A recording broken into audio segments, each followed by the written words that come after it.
famosos que hoje nós colocamos na plataforma e juntam milhares de pessoas e nós pensamos são eles. Não, são feitos, esses avivamentos de salvação que houve, irmão, foram feitos de homens e mulheres escondidos que nós nunca vimos o rosto, mas por anos eles disseram: Deus, visite o Brasil, Deus, visite o Brasil, Deus, salve o Brasil.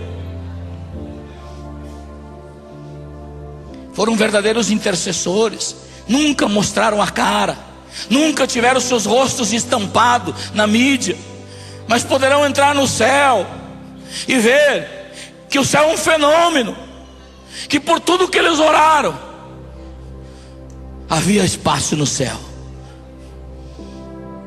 Quantos de vocês ainda gostariam de ser intercessores, irmão?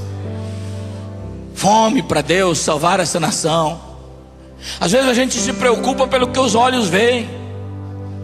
A igreja, ela quer muito hoje, prosperidade, quer isso. Eu acho que isso tudo Deus pode acrescentar, mas nós nunca podemos perder a maior paixão de Deus. A maior paixão de Deus, irmão, não é pelo valor imobiliário, mas é pelo valor das almas. A contabilidade de Deus se faz em almas. E eu, particularmente, irmão, eu vejo cada vez mais meu coração com fome de que essa nação se dobre, mas se dobre diante de Jesus Cristo, dizendo que Ele é Senhor. Ser um intercessor, aquele que decide: Deus, eu vou gastar um tempo por dia, e não vou mais aceitar tragédias, não vou aceitar mais que na minha cidade a morte e o inferno impere e roubem um terço da juventude, um terço dos adolescentes.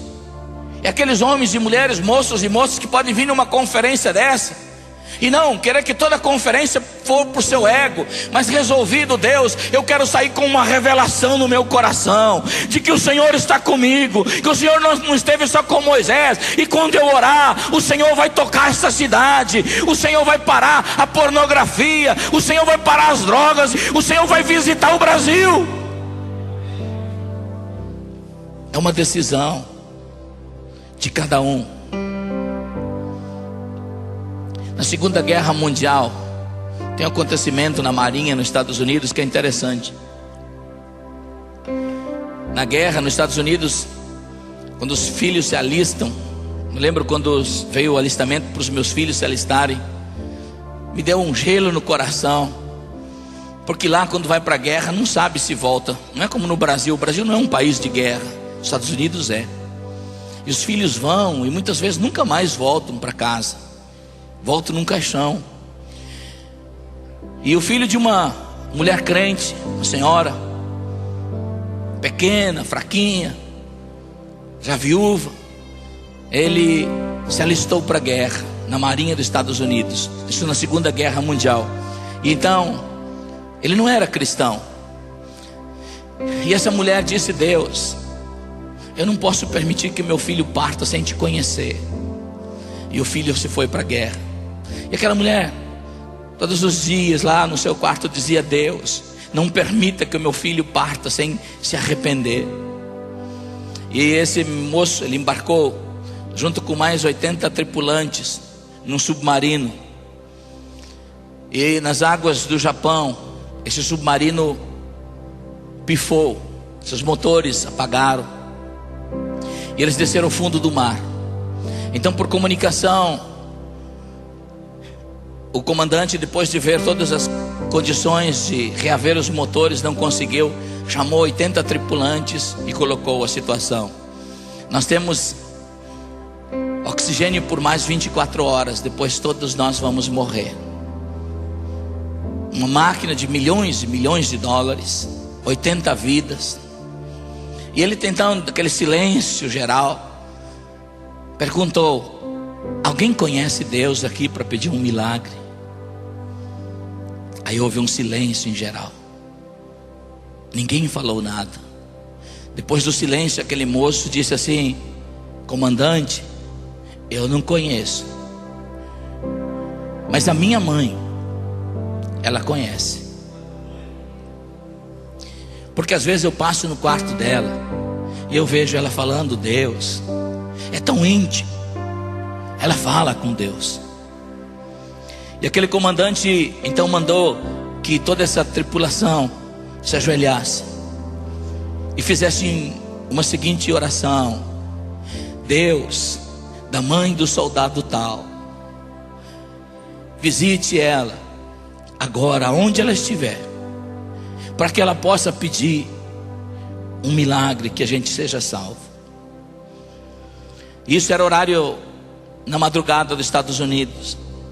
Então Deus acordou aquela mulher num sonho, numa visão, e mostrou exatamente a condição em que se encontrava esse submarino. Mostrou 80 homens que iam partir dentro de horas, prontos, todos prontos para o inferno. E ela se ajoelhou e disse: Deus, não permita que meu filho parta sem antes se arrepender. E inexplicavelmente, sem nenhuma explicação, os motores daquele submarino ganharam força novamente. Então houve, inclusive, muita euforia. Chamaram eles, porque a máquina foi salva, máquina de milhões de dólares, e que eles iam passar por uma espécie de comemoração.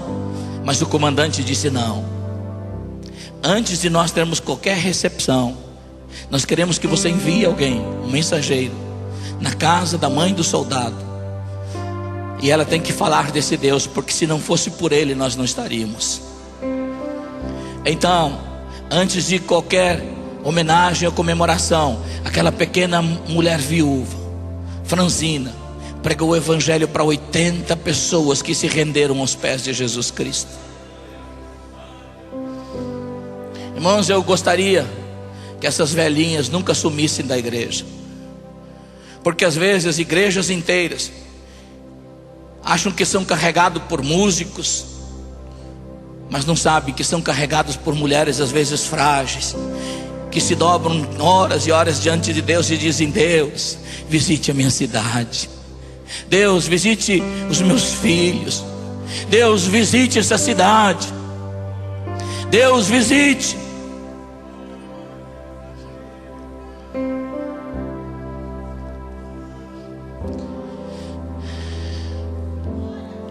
Eu tenho um amigo meu que é pastor nos Estados Unidos, e os filhos dele também, quando completaram uma idade maior de 18 anos, um deles disse assim: pai, eu não quero ser crente, eu vou para o mundo, quero experimentar o mundo.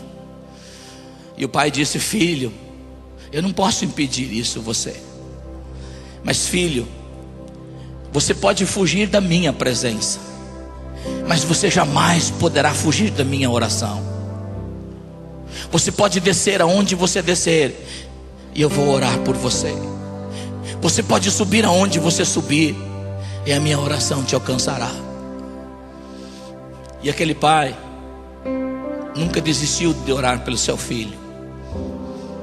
Um dia ele estava na garagem da sua casa, mexendo no seu carro. Ao abrir o porta-mala e mexer, de repente Deus abriu uma visão para ele e mostrou o que estava ocorrendo com seu filho. O seu filho estava em uma distância de mais de 2.500 quilômetros dali, numa farra de drogas, ele e mais um amigo seu. E eles entraram num apartamento com grande quantidade de drogas. De repente o amigo do seu filho começou a ingerir drogas, e o seu filho também. Mas de repente a visão se focalizou para o amigo do seu filho. E assim que ele começou a ingerir aquelas quantidades de droga, alguns instantes depois ele começou a ter convulsão, porque o efeito das drogas foi letal, a dose foi muito forte. Ele começou a ter convulsões, e de repente entrou um demônio. O espírito da morte entrou e tomou esse jovem. E esse meu amigo disse que a última sensação da vida desse moço foi de que ele arregalou os olhos e gritou horrivelmente. E a palavra que ele disse: mãe. Às vezes a gente pensa que as pessoas não terão consciência da morte, mas